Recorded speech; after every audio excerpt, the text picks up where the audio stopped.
بعد عمرو بن سعد ظالم یزید کا سپہ سالار شمر ذی الجوشن کو لے کر اعلان کر دیا کہ تیر تان لیے جائیں۔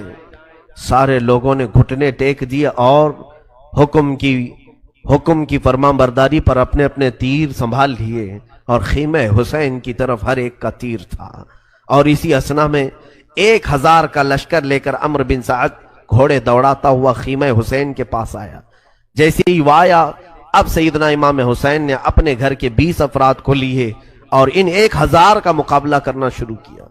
ہم نے تو بدر کے متعلق سنا ہے 313 تھے اور مقابل میں 1000 تھے، یا حسین کے ساتھ 20 ہیں اور مقابل میں 1000 ہیں۔ یہ ہاشمی جوانوں کے ساتھ امام حسین کے شہزادوں نے وہ آئے ہوئے لشکریوں کو جو دوڑا رہے تھے، خیموں کے پاس بے حرمتی کر رہے تھے، حسین ابن علی کے شہزادوں نے ان کی صفوں کو ایسے کاٹا، پورے مجمع کو ایسا منتشر کیا کہ کئی گھوڑے زخمی ہو کر گرے، کئی فوجیں وہاں کٹ گئیں، اور اس کے بعد وہ جان بچا کر پھر خیمہ یزید میں آ گئے، یزید کے لشکریوں میں آ کر مل گئے اور کہا اس طرح سے جنگ نہیں ہوگی۔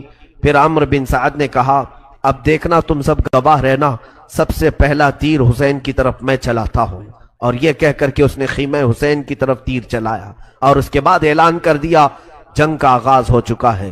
طبل بجائے گئے، باجے بجائے گئے اور سر پھونکے گئے، وہاں پر طبلے، بانسریاں اور یہ جو بجائے جا رہے تھے حسین کے ساتھ جنگ چھیڑنے کے اعلان میں بجائے جا رہے تھے۔ آج بھی لوگ بجاتے ہوئے نکلتے ہیں، شاید آج بھی لوگوں کے دل میں یہ ہوگا حسین کو بلا رہے ہوں گے کہ پھر سے جنگ شروع ہونے جا رہی ہے۔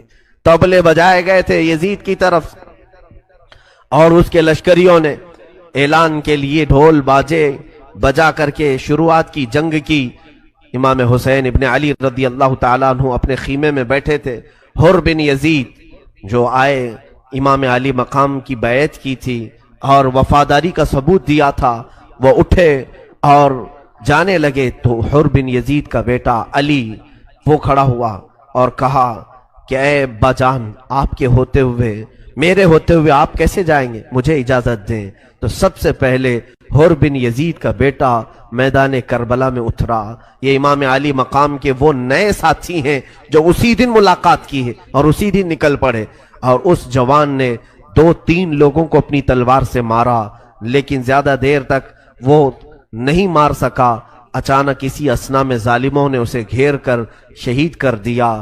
نوجوان بچے کا جیسے ہی انتقال ہوا، حر بن یزید کہتے ہیں کہ میں گھوڑا دوڑا کر میرے بیٹے کی لاش اٹھانے کے لیے نکلا تھا کہ حسین کے نام پر میرا شہزادہ گر گیا ہے، بیٹا میرا انتقال کر گیا ہوگا، اس لیے کہ وہ بار بار چلا رہا تھا ادرکنی یا ابتا، اے میرے ابا آ جاؤ، مجھے پکڑ لو، مجھے اٹھا لو، اور اس کی روح قبض ہو چکی تھی حر بن یزید کے بیٹے کی۔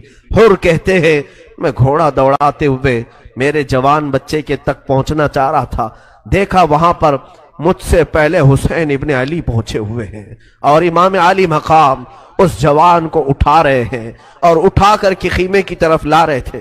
حر بن یزید نے کہا آقا یہ غلام زادہ ہے، یہ غلام زادہ ہے، آپ اپنے کندھوں پر اس غلام کو اٹھا کر لا رہے ہیں۔ حسین ابن علی نے کہا حر تجھے معلوم نہیں، دنیا کا دستور ہے بوڑھا باپ جوان کی میت کو نہیں اٹھاتا، بوڑھا جوان کے لاشے کو نہیں اٹھا پاتا، کیونکہ کندھے جھک جاتے ہیں، جھول جاتے ہیں اور کمر ٹوٹ جاتی ہے۔ یاد رکھنا اگر کسی کے سامنے اس کے جوان بیٹے کی موت ہو جائے، کون سا باپ ہے جو جنازہ اٹھانے کی ہمت کرے گا؟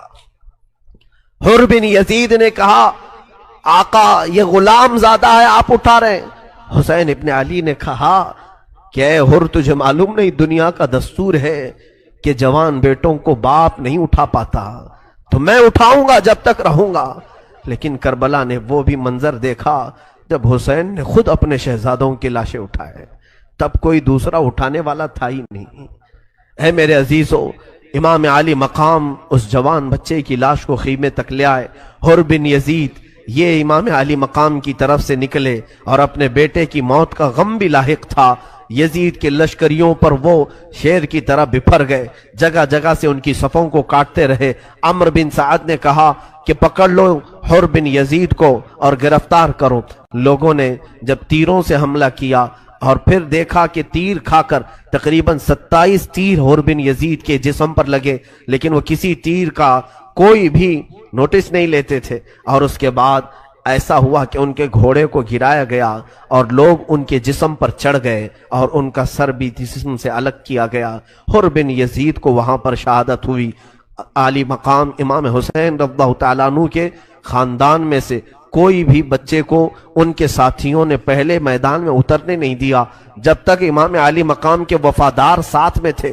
حضرت حبیب بن مظاہر، مسلم بن اوسجہ اسدی اور زہیر بن قین البجلی، عبداللہ، یہ تمام وہ لوگ ہیں جو امام عالی مقام کے ساتھ تھے، خاندان والے نہیں تھے، لیکن انہوں نے خاندان کے کسی فرد کو جانے نہیں دیا۔